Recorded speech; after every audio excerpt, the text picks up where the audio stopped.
नमस्कार शेतकरी मित्रांनो, पीएम किसान सन्मान निधीचा 21वा हप्ता वितरित झाला आणि आता शेतकऱ्यांना प्रतीक्षा लागली ती म्हणजे नमो शेतकरी महासन्मान निधी योजनेची. पीएम किसानच्या 6,000 रुपये वार्षिक मानधनासोबतच राज्य शासनाच्या माध्यमातून नमो शेतकरी योजनेच्या अंतर्गत देखील 6,000 रुपयांचा मानधन दिलं जात आहे. आणि पीएम किसानचा हप्ता वितरित झाल्यानंतर त्याच्या अंतर्गत पात्र असलेल्या शेतकऱ्यांना नमो शेतकरी महासन्मान निधी योजनेचा देखील हप्ता वितरित केला जातो.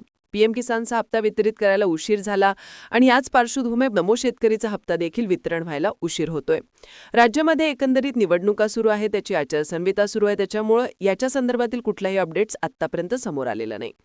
परंतु या निवडणुकीची आचारसंहिता संपल्याबरोबर नमो शेतकरी महासन्मान निधी योजनेच्या हप्त्यासाठी आवश्यक असलेल्या निधीची आणि या पुरवणी मागणीच्या माध्यमातून या विभागाच्या माध्यमातून या निधीची मागणी केली जाऊ शकते आणि मागणी मंजूर झाल्यानंतर वित्त विभागाच्या माध्यमातून याला मंजुरी दिल्यानंतर साधारणपणे 350 ते 1900 कोटी रुपयाचा निधी या हप्त्याच्या वितरणासाठी मंजूर केला जाऊ शकतो.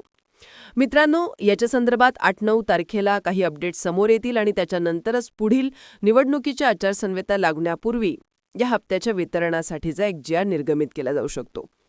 हप्त्याच्या निधीची तरतूद झाल्यानंतर त्या हप्त्याच्या निधीच्या वितरणाला मंजुरी दिल्यानंतर पुढे या योजनेचा हप्ता कधी वितरित केला जाईल याची तारीख जाहीर केली जाईल.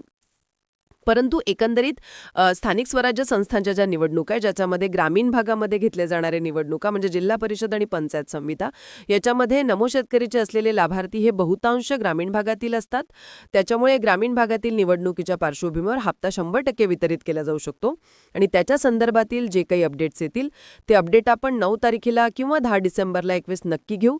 परंतु या 7व्या हप्त्यासाठी पात्र असलेले जे लाभार्थी आहेत याच्यामधून जवळजवळ 2,48,662 लाभार्थी हे मात्र या हप्त्यापासून वंचित राहणार आहेत, कारण त्या लाभार्थ्यांना अर्थार्थी अपात्र करण्यात आलेलं आहे.